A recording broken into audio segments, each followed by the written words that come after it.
In today's lecture, we are going to discuss about the relationship between science, technology and social change. We are all living in a part of rapid technological development and advancement, and we are also aware of the fact that technology has not only changed the way we see life, but has changed interpersonal relations, it has changed the structures of the society. So let us understand the relationship between technology to social change. Now, to a large extent, we have become dependent on technology.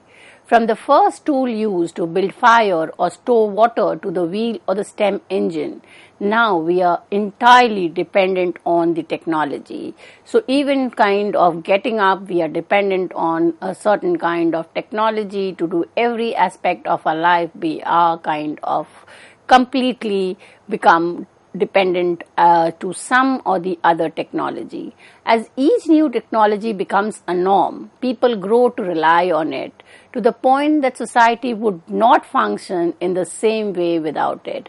We become so dependent on it that it becomes a part and parcel of our life, and we cannot visualize a life without that particular technology.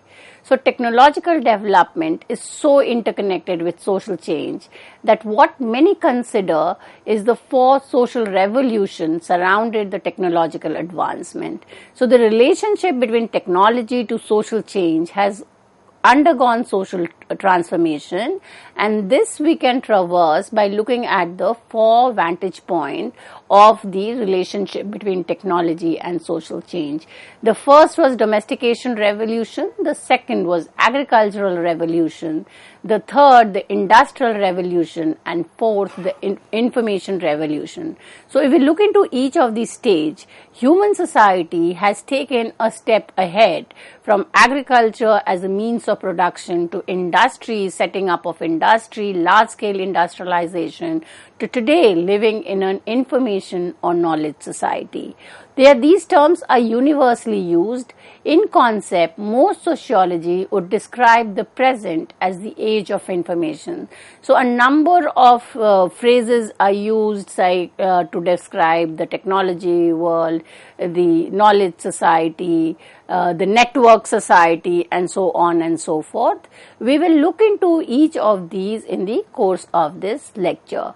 So information has become an essential commodity, valued highly, just like any other commodity. So just as we were kind of looking into food as a commodity which was essential, today for us information is essential, and there is so much of information around us that it kind of creates an information revolution.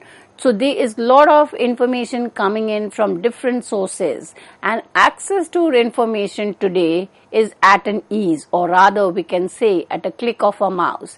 Even children who wants to know something would kind of type it in any of the search engine and get an answer to it.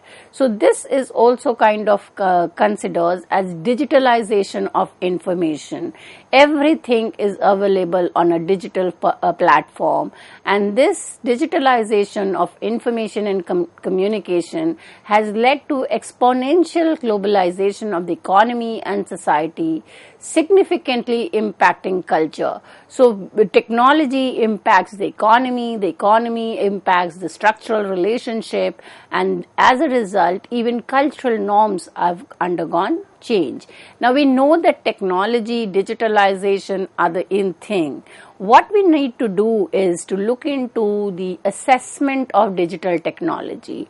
Has digital technology affected society in positive way?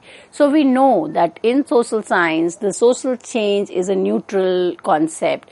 It could be there a lot of positive outcome of a particular change that has taken place, or there could be a lot of negative side. So we need to understand both the side in order to have a more holistic understanding. So social change, which kind of refers to improvement, to the progress and development of human being, could be seen as positive. So if you are moving from one stage of a society to another stage, it does indicate improvement. It does indicate kind of a development, but then there can be an oversimplification. Every improvement need not kind of have a positive impact on individual and society. It could have an opposite effect on another person. So, no loss theory, no gain, no loss. For someone it's a positive, but for the other it could lead to a negative outcome. Many modern technology effect on people and society fall into this nuanced area of subjective experience. Whether technology has a positive impact would always have a negative outcome. So even the whole advance made in education in terms of dependence on computer as a mode of information or gaining knowledge can have a negative impact on the health, on the eyesight, on the mental development of children. So digital technology are certainly at the root of many advancement in complex society. Healthcare, communication, industry, information sharing, and many such areas. Economic globalization, outsourcing is one good example where we see the positive and negative effect of digital technology. So the outsourcing of production is where large-scale production are taking place in the third world country. The third world country becomes an easy source of providing cheap labor and adds to the profit margin of the capitalist. So the positive side of this digital technology, where the digital retailers sitting in the Western country, in the first world country, can just through the use of mail or through use of any computer technology send across orders to the outsourcing unit based in the third world country. It saves on the capital investment of the retailer. But when we look into the negative side, it has an impact on the workers who are kind of dependent on them. So they are kind of not being able to raise their voice in case their working conditions are bad or in case it's not improving. So the digitalization can have, or any kind of technological advancement can have both positive and negative impact. So the technological shift which has taken place would be part of the historical impact on social transformation and the entire world. We call this as a technical transition. So right from the way in which we did certain work in the primitive society to the way we do work in the modern society has a example of a technological shift. So earlier we would kind of, if we look at the workplace, we could enter the attendance of the employee by hand, by present and absent. Today we have biometric where it kind of automatically takes into the account the attendance, and what the demerit is that it could be kind of negatively used for the employer. So the effect of these technological advances is simple in terms of the looking into the technological shift that has taken place. And if we go through the history, we see certain important process which has led to this technological shift. So early 1870s to 1930 was a time when there was a lot of electrification taking place. So electricity was developed from dependent on steam engine to use of electricity for modes of communication. Everything was kind of depended on using electricity to enhance the speed of the work or to enhance the way in which a particular work was being done, and this was a global phenomena. It was kind of happening in every part of the world. The second process is motorization.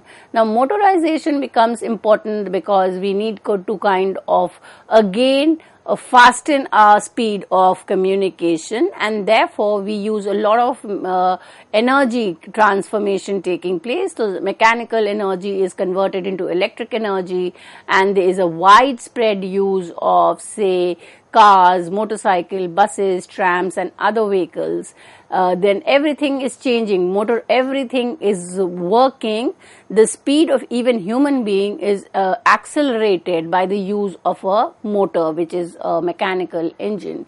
So everything which becomes simpler to transfer from one location to another, and this motorization, use of transportation for goods and services sparked off the economic growth. It led to an economic boom. Roads and highways were created to accommodate motorized vehicle. It altered how cities were constructed. So the entire construction or the archaeology of cities underwent change. And when we look into the way in which cities were structured, it also helps us to understand how human relations changed in the cities, and it led to lot of mobility of human being from rural area to urban areas, which we kind of consider as a process of migration. The third important technological transition or technological shift is the emergence of artificial intelligence or AI.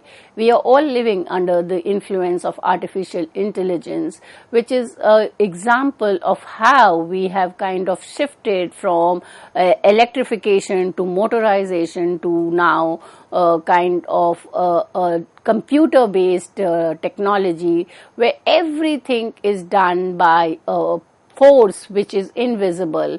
Things are working, so we kind of just say something to a device like Alexa and the function is done.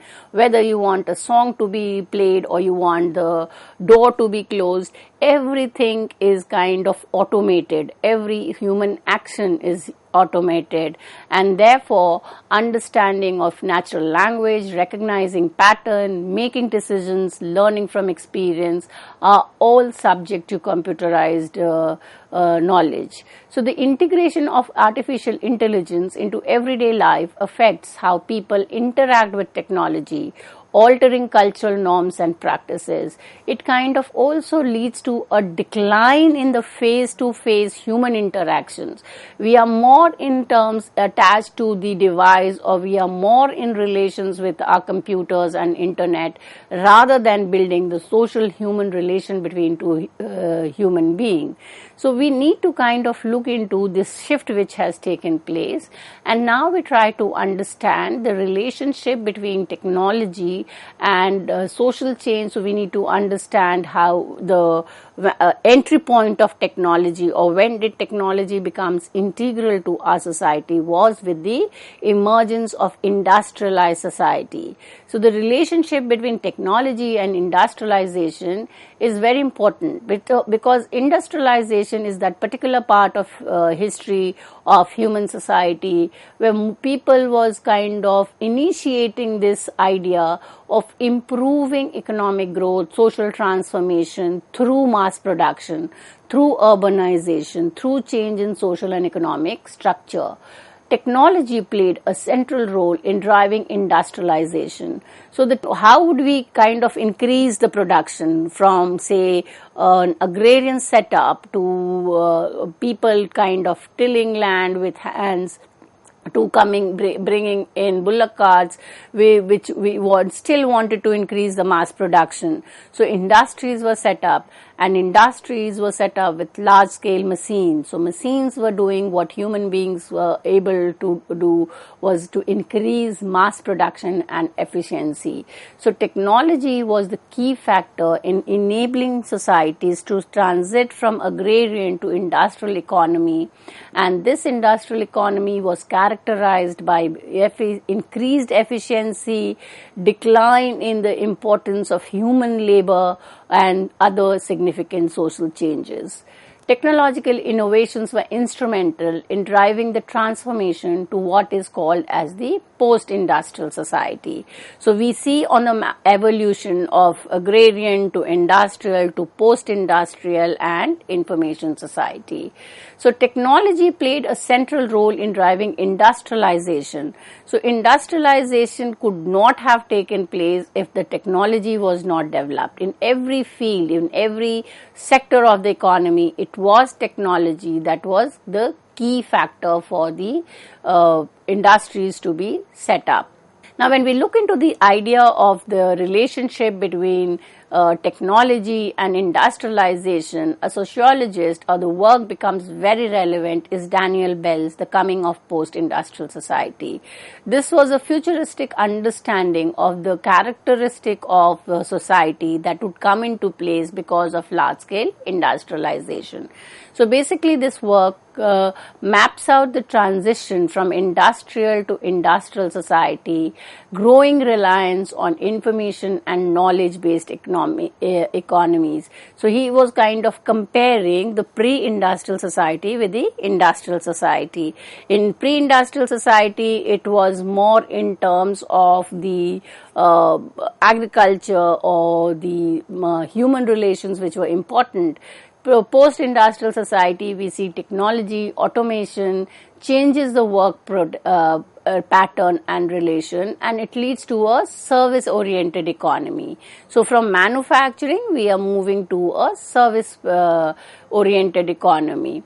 It highlighted the increasing importance of knowledge, so information and intellectual labor. So earlier with the idea was that you could have land, you could have economic resources to be powerful.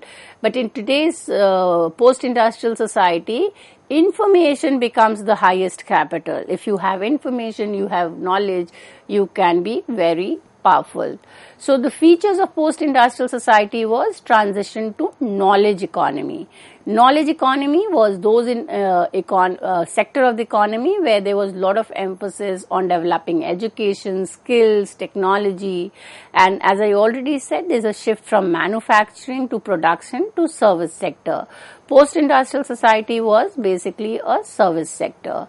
The third is role of intellectuals and professionals. So there is a shift from the white collar to blue collar to those working in the IT sectors. So scientists, engineers, educators, information analysts becomes the forefront of economic transformation. So there is a rise of the knowledge class that values education. The other work becomes very relevant other than the Daniel Bell post-industrial society is Braverman's Labor and Monopoly Capital. In his work, Labor and Monopoly Capital, Braverman is basically critical about technology. So on one side where Daniel Bell is talking about the positive impact in terms of leading to increase in service sector and knowledge economy, Braverman is critical of technology and scientific management and he says in his work that too much of technology, too much of scientific management has degraded the labor of industrial setting. So Braverman highlights how technologies and managerial practices are designed to maximize efficiency and control, often resulting in the alienation of workers from the task. So the workplace is so much of so regulated and controlled that the workers start kind of considering themselves as different from the workplace, and they start alienating them from the product, from the process, and also from the community. So Braverman's analysis has contributed to the discussion about the role of technology, management practice, and workers' agency in shaping the nature of work in industrial society. So the key insight from Braverman's work is some of the concepts that he has done is very relevant in understanding the relationship between technology and social change. The first concept is de-skilling and Taylorism. Braverman discusses how capitalist modes of production have led to de-skilling of the labor. De-skilling means you have the skill but you're not using it. So over a period of time, you lose hold of your skill. So when most of the work is being done by the machine, by the computer, the human agency does not get a chance to be innovative, does not get a chance to use the skill he or she has learned, and therefore it reduces the skill of the individual. The process, according to Braverman, reduces worker to mere cogs in machinery of production. So you become a part of the machinery. You do not considered as separate from it. So the second feature concept is capitalist control. The capitalists are trying to increase the profit margin. So whatever technique, whatever strategy is used in the workplace in terms of time motion studies, standardization of tasks, or too much of discipline, even when we look into the installation of CCTV camera in the workplace, you're 100 all the time being monitored. So this is actually kind of controlling the human agency, and it kind of increases capitalist control. The third is alienation and dehumanization. Workers are disconnected from the final product and the creative aspect of their labor, leading to feeling of powerlessness and dissatisfaction. So after the post-industrial society, we need to understand the concept of information society, also known as the knowledge society or the digital age. The knowledge society refers to a stage of societal development characterized by widespread use of information and communications, the importance of knowledge and information as economic resource, and the transformation of various aspects of life due to rapid exchange of information. So information society concept gained prominence in the latter half of 20th century as advancement in technology reshaped economies, culture and social interaction. So what are the features of information society? Role of information and knowledge. Knowledge is seen as valuable resource for innovation, decision making and problem solving. Now in the information society, human beings have kind of declined from taking any kind of decision. They leave it to the machine, they leave it to the computer to find a solution to their problem. But one positive side is the increase in the global connectivity. The information society is characterized by global. We are all connected through the Wi-Fi, through the network into a small world. Everybody can be a part of this society through the networks that we have, and the digital network connects nations and regions to one another. The third feature of information society is economic transformation. Economy or the materialist world becomes the important, and it is kind of derived now from the non-material world. So your knowledge, which was kind of individual asset, becomes a materialistic resource for acquiring power. Then there is a shift in work pattern, the rise of the knowledge worker, who engage in tasks related to analysis, creativity and decision making are important. And the information society is a futuristic society. It depends on doing a lot of forecasting. It's a forecast society where based on the information we are able to arrive at an understanding of the nature of society or any particular nation 5 years down the line or 20 years down the line. So we know that there are a lot of goals, a lot of plans which are made for 20 years, 25 years. This is based on the information that is available and the assessment can be done. Now, important work to help us understand the idea of information society is Manuel Castell's work, The Information Age.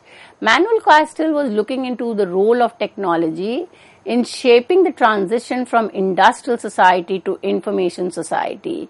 He explores how the proliferation of information and communication technology is reshaping various aspects of society, including the economy, politics, culture and social relationship. So it's no longer that technology is only bringing a change in the economy. The idea of embeddedness becomes very important. If the economy is changes, it implies that it would be change in politics, culture, social relations are embedded in it. Castell emphasizes the emergence of network structure.